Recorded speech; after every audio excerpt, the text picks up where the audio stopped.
Movie के start में हम देखते हैं कि थोर के शिप के आगे एक काफी बड़ा स्पेसशिप आकर रुकता है और ये स्पेसशिप किसी और का नहीं बल्कि ग्रेट थैनोस का होता है। और थैनोस वहाँ पर अपनी एक पूरी टीम के साथ आया होता है और उसकी टीम का नाम ब्लैक ऑर्डर था। और जब थैनोस और उसकी टीम थोर के शिप में जाते हैं तो वहाँ जाकर वो थोर के सारे लोगों को मार डालते हैं। इसके बाद थैनोस लोकी के पास आता है उससे स्पेस स्टोन लेने के लिए, लेकिन तभी थैनोस वहाँ पर थोर को जान से मारने की धमकी देता है। लेकिन इसी बीच वहाँ पर हल्क भी आ जाता है और यहाँ पर हम उन दोनों के बीच हैंड टू हैंड काफी जबरदस्त फाइट देखते हैं। और मजे की बात तो ये है कि हल्क के पास सुपर ह्यूमन पावर है और साथ साथ थैनोस के अंदर भी सुपर ह्यूमन पावर्स पाई जाती है। और यहाँ पर हम उन दोनों की बड़ी तगड़ी किस्म की और बड़ी अच्छी फाइट देखते हैं। स्टार्टिंग में तो लगभग दोनों ही एक दूसरे पर भारी पड़ रहे थे, लेकिन अब क्योंकि थैनोस हल्क से काफी ज्यादा पावरफुल था तो इसीलिए वो हल्क को वहीं पर हरा देता है। और जब हाइमडॉल को इस बात का रियलाइज होता है कि थैनोस के सामने कोई नहीं टिक सकता तो इसीलिए वो हल्क को वहाँ से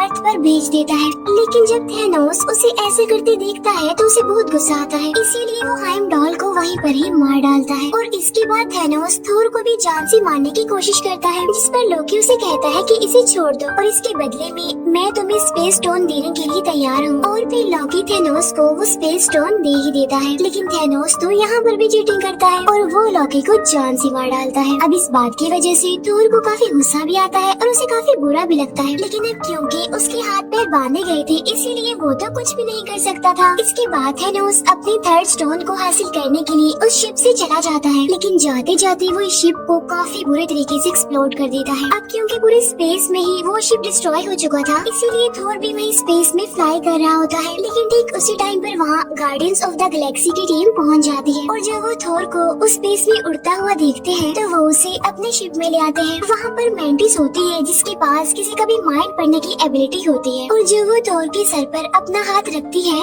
तो उससे पता चलता है कि ये काफी दुखी है, काफी पेन में है क्योंकि इसने बहुत सारे लोगों को खो दिया है। इसलिए इतनी ही देर में थोर की भी आँख खुल जाती है और यहाँ पर वो गार्डियंस ऑफ द गैलेक्सी को रिवील करता है कि थैनोस आ चुका है और अब वो इन्फिनिटी स्टोन्स के पीछे पड़ा हुआ है, जिसकी मदद से वो इस पूरी दुनिया को आधा आधा बांट सकता है। यहाँ पर थोर पीटर क्विल को अपनी हेल्प करने के लिए कहता है और वो कहता है कि अगर थैनोस के हाथों में सारे स्टोन्स लग गए तो वो पूरी ही दुनिया को डिस्ट्रॉय कर देगा, सब कुछ खत्म कर देगा। तो इसीलिए वो यहाँ पर अपनी दो टीम्स बना लेते हैं। एक टीम में तो थोर, रॉकेट और ग्रूट होते हैं, मीनवाइल दूसरी टीम में पीटर क्विल, गमोरा, नेबुला और ड्रैग्स हो जाते हैं। अब यहाँ पर थोर पीटर क्विल को कहता है कि जब तक मेरे पास मेरा हथियार यानी मेरा हैमर नहीं होगा तब तक मैं थैनोस का कुछ नहीं बिगाड़ सकता। तो इसीलिए उसे अपना हैमर लेने के लिए निडाविलियर जाना पड़ता है। दूसरी तरफ पीटर क्विल, गमोरा और नेबुला नोवेयर में पहुँच जाते हैं और ये वो जगह थी जहाँ पर दी कलेक्टर रहता था, क्योंकि कलेक्टर के पास ही थर्ड स्टोन यानी दी रियलिटी स्टोन था। इसके बाद हम देखते हैं कि हल्क को हाइमडॉल ने अर्थ पर भेज दिया था और जब वो अर्थ पर आता है तो वो न्यूयॉर्क सेंटर में आकर गिरता है, उस जगह पर जहाँ पर डॉक्टर स्ट्रेंज और वोंग थे। और जब हल्क उन दोनों को देखता है तो बताता है कि थैनोस आ गया है और अब हमें कोई नहीं बचा सकता। तब उसे इतना घबराया हुआ देखकर डॉक्टर स्ट्रेंज भी घबरा जाते हैं। इसके बाद डॉक्टर स्ट्रेंज ब्रूस बैनर यानी हल्क के साथ टोनी स्टार्क यानी आयरन मैन से हेल्प मांगने जाता है। वहाँ पहुँचकर ये दोनों टोनी स्टार्क को बताते हैं कि थैनोस आ गया है और वो इन्फिनिटी स्टोन्स के पीछे पड़ गया है, जिसकी वजह से पूरे यूनिवर्स और अर्थ को खतरा है और अगर उसने ये सारे स्टोन्स हासिल कर लिए तो हमारा ये अर्थ खतरे में पड़ सकता है। अब यहाँ पर मैं आपको इन स्टोन्स के बारे में थोड़ी सी डिटेल्स बता देती हूँ। पहले नंबर पर आता है पावर स्टोन। इसके अंदर ये पावर होती है कि ये किसी भी इंसान की पावर को कम भी कर सकता है और ज्यादा भी कर सकता है। सेकंड नंबर पर आता है स्पेस स्टोन। इसके अंदर ये पावर होती है कि ये किसी भी चीज को एक जगह से दूसरी जगह ट्रांसफर कर सकता है इजीली, जैसा कि स्पेस में ऐसा होता रहता है। थर्ड नंबर पर है दी रियलिटी स्टोन। अब इस स्टोन के अंदर ये पावर होती है कि किसी भी रियलिटी को बदल सकता है। इट्स मीन आप क्लाइमेट को अपनी मर्जी के मुताबिक चेंज कर सकते हैं।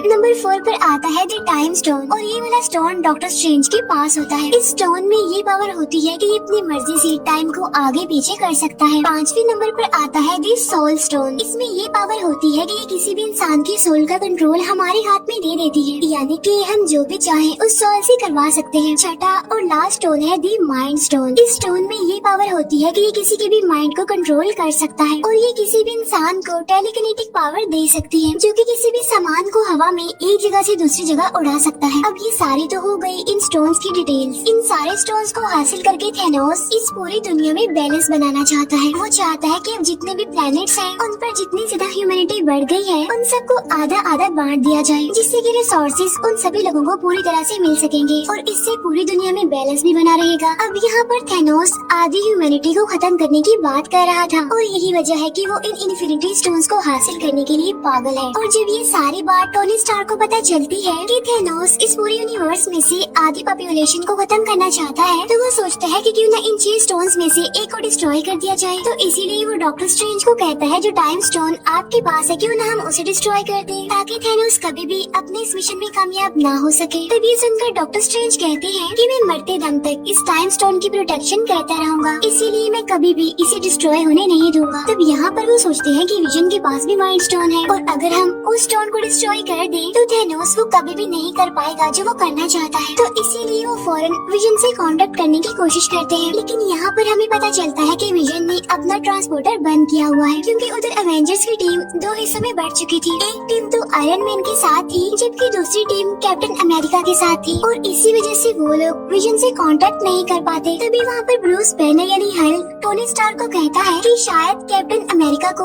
विजन के बारे में पता होगा, तो इसीलिए तुम उसे कॉल करके उसकी लोकेशन का पता करवाओ। जिस पर टोनी स्टार्क कहता है कि ना बेना, मेरी तो उसे जरा भी नहीं बनती, मैं उससे बिल्कुल बात नहीं करता। जिस पर ब्रूस बैनर उसे कहता है कि लगता है तुम्हें अभी पता नहीं है कि हमारा पाला किससे पड़ने वाला है, चलो मेरी बात मानो और जल्दी से उसे कॉल करो। और तभी अचानक से उन्हें वहाँ पर किसी चीज की आवाज सुनाई देती है और जब ये लोग विंडो से बाहर देखते हैं तो वहाँ पर उन्हें बहुत ही बड़ा शिप न्यूयॉर्क पर आता हुआ दिखाई देता है। तब ये देखकर वो समझ जाते हैं कि मुसीबत हमारे सर पर आ चुकी है। अब इस स्पेसशिप के बारे में स्पाइडरमैन को भी पता चल जाता है और वो भी वहाँ उस शिप को देखते हुए अपनी स्कूल बस से निकलकर वहाँ से भाग जाता है और उस शिप के पीछे लग जाता है। और तभी हम देखते हैं कि उस शिप में से 2 लोग निकल कर आते हैं। उनमें से एक का नाम होता है इबोनी और एक का नाम होता है ऑब्सीडियन। इबोनी के पास टेलीकिनेटिक पावर्स होती है जो कि किसी भी चीज को बगैर टच किए एक जगह से दूसरी जगह उठा सकती है और फेंक सकती है। और जो ऑब्सीडियन होता है उसके अंदर बहुत सारे सुपर ह्यूमन पावर्स होती है। अब क्योंकि उन्होंने टाइम स्टोन को प्रोटेक्ट करना था तो इसीलिए उन लोगों के बीच यहाँ पर फाइट होती है। अब यहाँ पर बहुत इंटरेस्टिंग सीन हम देख पाते हैं जब टोनी स्टार्क अपना आयरन मैन मार्क 50 प्रेस करते ही पूरी तरह नैनो पार्टिकल्स के सूट में कन्वर्ट होते हुए दिखाया जाता है और वो एक ही बार में इबोनी की तरफ से किए गए वार को रोक लेता है। अब यहाँ पर भी लोगों के बहुत अच्छे फाइट के सीन्स हमें देखने को मिलते हैं। अब क्योंकि इबोनी पावरफुल था, उसके पास टेलीकिनेटिक पावर्स थी, इसीलिए वो अपने काम को करने में कामयाब होता रहता है। इसके बाद वो टाइम स्टोन निकालने के लिए डॉक्टर स्ट्रेंज के पास पहुँच जाता है। अब क्योंकि टाइम स्टोन को डॉक्टर स्ट्रेंज के अलावा और कोई भी नहीं निकाल सकता था उनमें से, तो इसीलिए वो डॉक्टर स्ट्रेंज को अपने साथ अपनी स्पेसशिप में ले जाता है वहाँ से। लेकिन वो ये नहीं जानता था कि उसके शिप में टोनी स्टार्क और स्पाइडरमैन भी एंटर हो गए हैं। इसके बाद उन्हें विजन दिखाया जाता है। अब क्योंकि थैनोस की टीम इन्हें ब्लैक ऑर्डर के पास उन सभी इन्फिनिटी स्टोन्स की एनर्जी के फ्लो को रीड करने की पावर होती है, तो इसीलिए पहले तो वो डॉक्टर स्ट्रेंज के पास जाते हैं टाइम स्टोन लेने के लिए और साथ ही विजन के पास ही माइंड स्टोन निकालने के लिए प्रॉक्सिमा मिडनाइट और कॉर्वस ब्लेड जाते हैं। अब यहाँ पर हमें दिखाया जाता है कि मैक्सिमा मिडनाइट और कॉर्वस ब्लेड उन दोनों यानी विजन और वांडा से काफी ज्यादा पावरफुल होते हैं। अब यहाँ पर कॉर्वस ब्लेड के पास एक ऐसा ब्लेड होता है जो किसी भी इंसान की बॉडी में घुस सकता है और उसे काफी इंजर्ड कर सकता है, तो उसी ब्लेड का इस्तेमाल करते हुए वो विजन को इंजर्ड कर देता है, जिसकी वजह से वांडा इस फाइट में अब अकेली रह जाती है।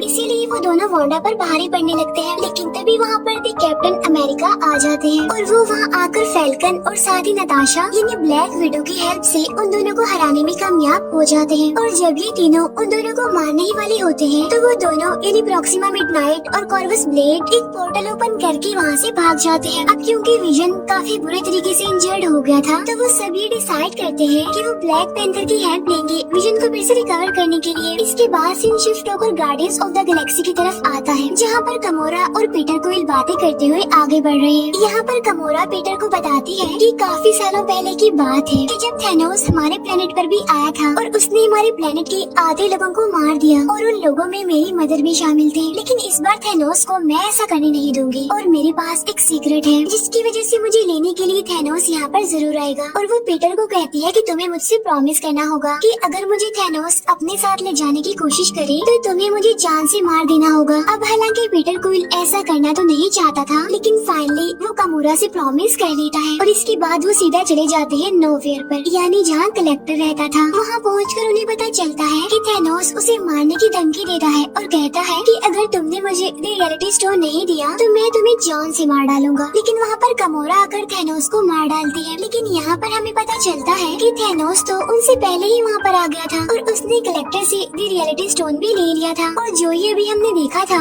वो असल में थैनोस ने एक एक्स्ट्रा एंटिटी क्रिएट की थी सिर्फ कमोरा को अपने ट्रैप में फंसाने के लिए। जब पीटर क्विल को ये बात पता चलती है कि थैनोस कमोरा को अपने साथ ले जाने वाला है तो वो कमोरा को अपनी गन से शूट करने की कोशिश करता है, लेकिन थैनोस उसकी गन में से बुलेट्स की बजाय बबल्स बना देता है। इसके बाद वो कमोरा को वहाँ से लेकर निकल जाता है। इसके बाद हमें उसी बड़ी सी स्पेसशिप का सीन दिखाया जाता है, यानी जो न्यूयॉर्क में आई थी, जहाँ पर इबोनी डॉक्टर स्ट्रेंज के साथ होता है। लेकिन अब क्योंकि उस स्पेसशिप में हमारे आयरन मैन और स्पाइडरमैन भी होते हैं तो इसीलिए वो कुछ मुश्किलात का सामना करने के बाद डॉक्टर स्ट्रेंज को बचा ही देते हैं। साथ साथ वो इबोनी को स्पेस में मरने के लिए छोड़ देते हैं। अब यहाँ पर उन लोगों के बीच डिस्कशन होने लगती है। अब यहाँ पर टोनी स्टार्क डॉक्टर स्ट्रेंज को कहते हैं कि मैं थैनोस को इस टाइम स्टोन के लिए अर्थ पर लाकर बहुत सारे लोगों को मरने नहीं दे सकता और अगर वो ये टाइम स्टोन लेना चाहता है तो उससे लड़ने के लिए हमें उसे कहीं और बुलाना पड़ेगा। अब क्योंकि थैनोस टाइटन प्लेनेट से आया था तो इसीलिए वो लोग टाइटन प्लेनेट पर जाकर थैनोस से लड़ने का डिसाइड करते हैं। इसके बाद हमें थैनोस और कमोरा दिखाए जाते हैं जो कि दोनों वॉर में भी होते हैं, जहाँ पर उनकी मुलाकात होती है रेड स्कल से। यहाँ पर हमें रेड स्कल सोल स्टोन का गेट कीपर दिखाया गया है। यहाँ पर थैनोस रेड स्कल से पूछता है कि सोल स्टोन को कैसे हासिल किया जाता है। तब रेड स्कल थैनोस को बताता है कि सोल स्टोन सारे स्टोन्स में से सबसे ज्यादा पावरफुल है, लेकिन इस स्टोन को हासिल करने के लिए हमें किसी को सेक्रीफाइस करना पड़ता है। क्योंकि वो एक सोल स्टोन है इसीलिए सोल के बदले सोल, यानी सोल स्टोन को हासिल करने के लिए एक जान की कुर्बानी। और यहाँ पर थैनोस अपनी बेटी कमोरा को सेक्रीफाइस कर देता है और यहाँ पर अब उसके पास चौथा स्टोन यानी सोल स्टोन भी आ जाता है। इसके बाद हमें थोर, ग्रूट और रॉकेट दिखाए जाते हैं जो कि एक ऐसे एरिया में पहुँचते हैं जहाँ पर छोटे लोग यानी बोने रहते हैं, क्योंकि बोने ही तो सबसे अच्छे वेपन्स बना सकते हैं। यहाँ पर हम ये जान पाते हैं कि जब उन बोनों ने थोर का वेपन यानी हथौड़ा बनाया था तो थैनोस ने उस जगह के सारी भट्टियों को भी डिस्ट्रॉय कर दिया था और साथ साथ उन सभी बोनों में से सिर्फ एक को ही वहीं पर जिंदा छोड़ दिया था। और जब थोर को ये बात पता चलती है तो वो उनमें से एक बोने को उसकी हेल्प करने के लिए कहता है, जिस पर वो बोना कहता है कि सॉरी मैं तुम्हारी हेल्प नहीं कर सकता, क्योंकि अगर मैंने ऐसा किया और थैनोस को पता चल गया तो वो मुझे और इस पूरे प्लेनेट को डिस्ट्रॉय कर देगा। लेकिन जब थोर उसे ये कहता है कि अगर मुझे मेरा हैमर मिल गया तो मैं थैनोस को जरूर हरा दूंगा, तब ये बात सुनकर फाइनली वो बोना थोर की हेल्प करने के लिए एग्री हो जाता है। इसीलिए अब वो एक नए वेपन को बनाने के लिए तैयारी करने लगते हैं। लेकिन यहाँ पर उन्हें पता चलता है कि हैमर बनाने के लिए जो मेटल उनको चाहिए उस मेटल को पिघलाने के लिए जिस एनर्जी की जरूरत है वो सिर्फ सूरज से मिलेगी। लेकिन सूरज की पावर इतनी ज्यादा तेज है कि अगर उसे डायरेक्ट उस मेटल पर लगाया जाए तो वो पूरा का पूरा मेटल ही डिस्ट्रॉय हो जाएगा और इसीलिए बीच में एक फिल्टर लगाना बहुत ही जरूरी है। लेकिन जब वो उस फिल्टर को यूज कर रही होती है तो वो एकदम से बीच में से टूट जाता है। लेकिन यहाँ पर थोर उस बोने को कहता है कि अब इसके बीच का फिल्टर मैं बनूंगा और तुम बस अपना काम जारी रखो। और ये काफी अच्छा सीन होता है कि जब थोर उस एनर्जी सोर्स के बीच एज अ फिल्टर खड़ा हुआ था सिर्फ और सिर्फ अपने उस वेपन यानी हथौड़े को हासिल करने के लिए, और फाइनली वो अपने उस वेपन को हासिल कर ही लेता है। लेकिन जब वो वेपन तैयार होता है तो पता चलता है कि उसमें लगाने के लिए हैंडल तो है ही नहीं। लेकिन तभी वहाँ ग्रूट आता है और वो अपना एक हाथ हैमर के अंदर फिट कर देता है और तब जाकर फाइनली एक जबरदस्त हथियार तैयार हो जाता है। और ये वाला वेपन थोर के पिछले वेपन से काफी ज्यादा पावरफुल और अपडेटेड था। इसके बाद सीन शिफ्ट होकर टोनी स्टार्क, स्पाइडरमैन और डॉक्टर स्ट्रेंज पर जाता है जो कि तीनों अब टाइटन प्लेनेट पर आ चुके हैं। अब क्योंकि यहाँ पर नेब्यूला ने मैंटिस को मैसेज किया होता है कि हमें टाइटन प्लेनेट पर तुम्हारी जरूरत है, तो इसीलिए पीटर क्विल, मैंटिस और ड्रैक्स वहाँ पर पहुँच जाते हैं। अब यहाँ पर हमें पता चलता है कि डॉक्टर स्ट्रेंज थैनोस के आने से पहले फ्यूचर को देखने लगता है और वो देखता है कि कितनी पॉसिबिलिटीज हैं कि हम थैनोस से जीत सकते हैं, जिनमें वो दिखता है कि सिर्फ एक पॉसिबिलिटी है जिसमें कि वो थैनोस से जीत सकते हैं। और ठीक उसी टाइम पर हम वहाँ पर थैनोस को देखते हैं जो कि टाइटन प्लेनेट पर डॉक्टर स्ट्रेंज से टाइम स्टोन को लेने के लिए पहुँच चुका था। इसके बाद हमें captain America, vision, Bruce banner और वोंग दिखाए जाते हैं जो कि विजन के साथ वकांडा पहुँच जाते हैं, जिन्हें लीड करने वाला कोई और नहीं बल्कि ब्लैक पैंथर था। यहाँ पर हमें पता चलता है कि वो सब माइंड स्टोन को डिस्ट्रॉय करने के लिए यहाँ पर आए हैं। और तभी वहाँ पर शोरी जो कि ब्लैक पैंथर की सिस्टर होती है वो उन सबसे कहती है कि हमें माइंड स्टोन को विजन इसे अलग तो कर सकती हूँ, लेकिन मुझे ऐसा करने के लिए टाइम चाहिए। तब वो लोग कहते हैं कि ठीक है, हम यहाँ पर आने वाली बाकी ब्लैक ऑर्डर टीम से मुकाबला करेंगे, तब तक तुम विजन से माइंड स्टोन को निकालने की कोशिश करो। और तभी हम जान पाते हैं कि थैनोस की पूरी ब्लैक ऑर्डर टीम विजन से उस माइंड स्टोन को हासिल करने के लिए वहाँ पर पहुँच जाती है, जिन्हें लीड कर रहे थे प्रॉक्सिमा मिडनाइट, कॉर्वस ब्लेड और ऑब्सीडियन। वहाँ उन तीनों की प्रेजेंस को देखते हुए उन सभी अवेंजर्स को ये लग रहा था कि उनका पलड़ा भारी है, लेकिन वहाँ पर ब्लैक पैंथर एक बहुत ही बड़ा डोम बना देता है, जिसकी मदद से उन सभी के ऊपर एक प्रोटेक्शन का जैसे एक सर्कल बन जाता है। लेकिन जब उन्हें ये पता चलता है कि ब्लैक ऑर्डर की टीम की तादाद काफी ज्यादा है और वो किसी भी टाइम पीछे के दरवाजे से आकर विजन पर हमला कर सकते हैं, तब फाइनली वो डिसाइड करते हैं कि हम सामने के दरवाजे को थोड़ा सा खोल देंगे, जिसमें से उस पूरी की पूरी ब्लैक ऑर्डर टीम हमारे सामने आएगी। इस तरह से हम उन्हें लड़ाई करने में बिजी रखेंगे और तब तक शूरी विजन से उस माइंड स्टोन को निकाल देगी। इसके बाद सामने का वो दरवाजा खोल दिया जाता है, जहाँ पर पूरी की पूरी ब्लैक ऑर्डर टीम उन सभी अवेंजर्स से लड़ने लगती है। यहाँ पर हम ये जान पाते हैं कि हल्क अपने असली रूप में आना ही नहीं चाहता, क्योंकि ब्रूस बैनर हल्क वाले रूप में तभी आता था जब उसे किसी से लड़ाई करनी पड़ती थी, वरना मोस्टली वो ब्रूस बैनर के रूप में ही रहता है। इसके अलावा ये भी कहा जाता है कि अब वो थैनोस से बहुत ज्यादा डरने लग गया था, और ये वजह भी थी जिसकी वजह से वो हल्क नहीं बन रहा था। एनीवे, वो ऐसे ही इस लड़ाई में शामिल हो जाता है, और यहाँ पर हमें इस मूवी की सबसे बड़ी फाइट दिखाई जाती है, जो कि अवेंजर्स और ब्लैक ऑर्डर के बीच चल रही थी। और ये पूरी की पूरी फाइट सच में बहुत कमाल है। और फाइनली ब्लैक ऑर्डर टीम के तीनों कमांडर यानी प्रॉक्सिमा मिडनाइट, कॉर्वस ब्लेड और ऑब्सीडियन, जो कि इस टीम को लीड कर रहे थे, वो यहाँ पर मारे जाते हैं। साथ साथ अवेंजर्स विजन को भी इस लड़ाई में शामिल कर लेते हैं। और तभी यहाँ पर हमारे एक और हीरो थॉर की भी एंट्री हो जाती है। जैसे उसकी एंट्री होती है, वो जोर से चिल्लाता है, कहाँ है थैनोस? तब उसकी आवाज सुनकर ब्लैक ऑर्डर की सारी टीम काफी डर जाती है। यहाँ पर थॉर भी उन सबको मारते हुए आगे बढ़ जाता है। इसके बाद हम थैनोस को देखते हैं, जो कि गार्डियंस ऑफ द गैलेक्सी की team Tony Stark, doctor Strange और स्पाइडरमैन के साथ लड़ रहा होता है।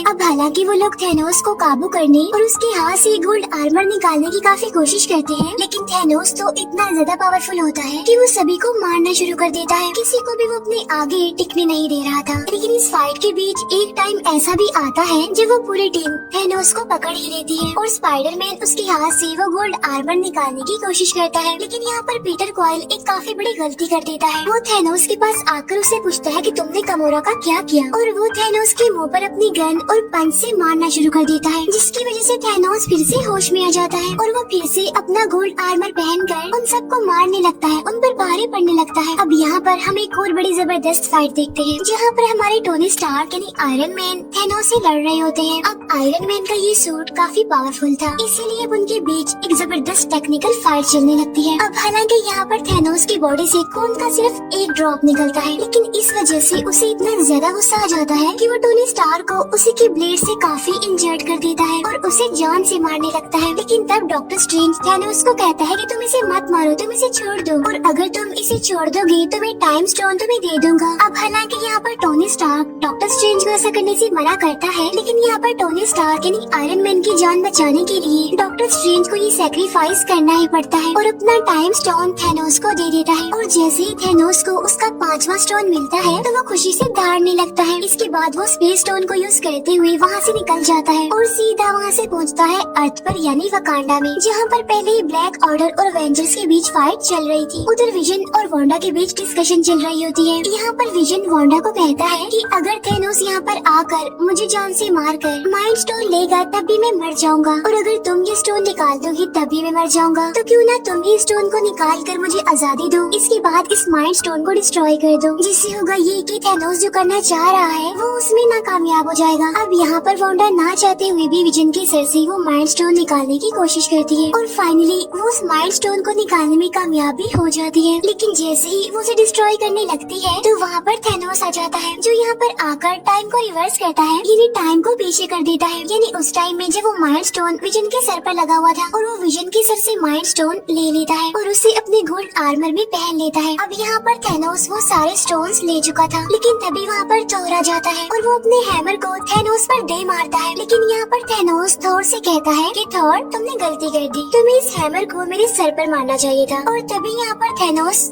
चुटकी बजाता है, जिससे पूरा यूनिवर्स, पूरा अर्थ 2 हिस्सों में बढ़ जाता है। इसके बाद सीन शिफ्ट होकर सोल वर्ल्ड में आता है, जहाँ पर थेनोस खुद को बिल्कुल अकेला पाता है और उसके सामने एक छोटी गमोरा होती है, यानी जब वो छोटी थी। और यहाँ पर वो अपने फादर थेनोस से पूछती है कि डैडी डू इट, जिस पर थेनोस कहता है कि यस। फिर छोटी गमोरा पूछती है कि आपने क्या खोया, जिस पर थेनोस कहता है कि सब कुछ। इस फाइट में उसने इन्फिनिटी स्टोन्स को हासिल करने के लिए अपना सब कुछ खो दिया, क्योंकि वो गमोरा को बहुत प्यार करता था, लेकिन अनलकीली अब वो उसकी लाइफ में नहीं थी। इसके बाद थेनोस वापस से रियल वर्ल्ड में आ जाता है, जहाँ पर उसके सामने थोर और बाकी सारे एवेंजर्स होते हैं। लेकिन अब क्योंकि उसके पास सारे स्टोन्स थे, इसीलिए वो स्पेस स्टोन की मदद से खुद को टेलीपोर्ट करके कहीं और चला जाता है। लेकिन वहाँ पर बचता है तो सिर्फ राख, और पूरे यूनिवर्स में से, पूरे अर्थ में से आधी पॉपुलेशन कम होने लगती है। हर कोई वहाँ से राख बनकर गायब होता जा रहा था। इसके बाद हम थेनोस को देखते हैं, जो कि एक हट में था, जो कि काफी खुश था, क्योंकि फाइनली वो अपने मिशन में सक्सेसफुल हो गया था। उसने पूरी दुनिया की आधी पॉपुलेशन को खत्म कर दिया था। इसके बाद हम मारिया हिल और निक को देखते हैं, जो कि गाड़ी में बैठकर कहीं पर जा रहे थे, लेकिन तब वो भी वहाँ से गायब होना शुरू हो जाते हैं। और यहाँ पर निक अपनी पॉकेट से एक छोटी सी डिवाइस निकालता है और वो किसी को मैसेज करता है, और जब उसके गायब होने के बाद हमें वो डिवाइस दिखाई जाती है, जिससे हमें पता चलता है कि उसने वो मैसेज कैप्टन मार्वल को भेजा है। और इसी के साथ ही मूवी यहीं पर एंड हो जाती है।